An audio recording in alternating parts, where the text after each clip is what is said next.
Magandang araw po sa inyong lahat. Ako si Blight Lian M. Morales mula sa Grade 9 Muslim. Ang aking napiling Sustainable Development Goal ay SDG Goal number 15, Buhay sa Lupa.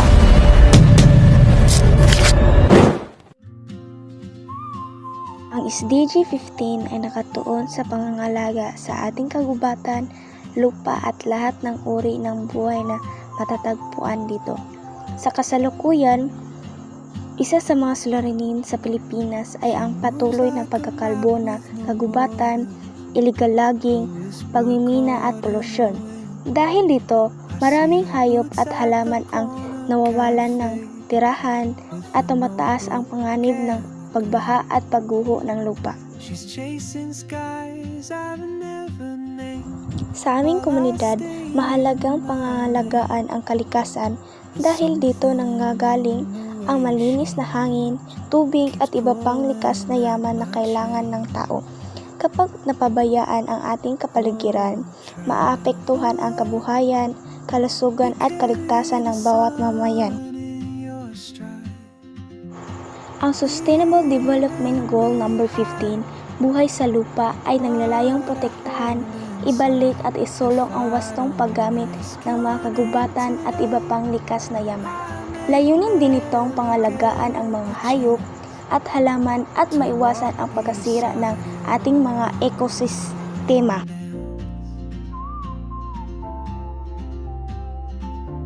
Makakatulong ang SDG 15 sa pamamagitan ng pagtatanim ng mga puno, pagpigil ng illegal logging, tamang pagtatapon ng basura at pangangalaga sa mga protected areas.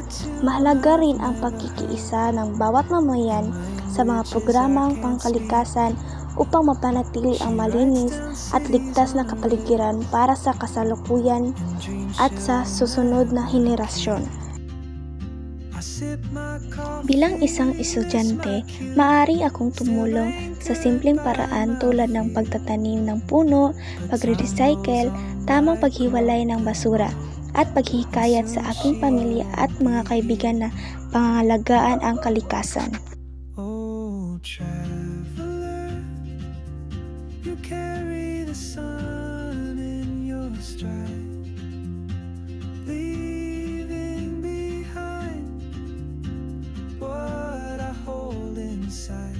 If I don't ask your name today, I may never get the chance to walk beside your wandering dance.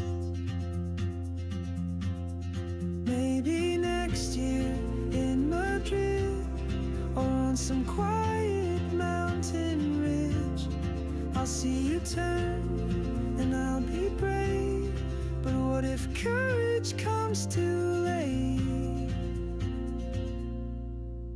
Oh, traveler, the world is your open gate, and I just stood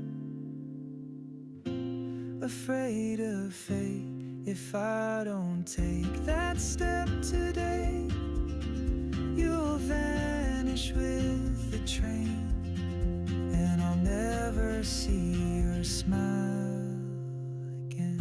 Sa huli, ang kalikasan ay ating tahanan kung sama-sama nating alagaan ang ating mga kagubatan, lupa, halaman at hayop. Makakamit natin ang layunin ng SDG 15, Buhay sa Lupa, at masisiguro ang isang mas ligtas at mas kinabukasan para sa lahat.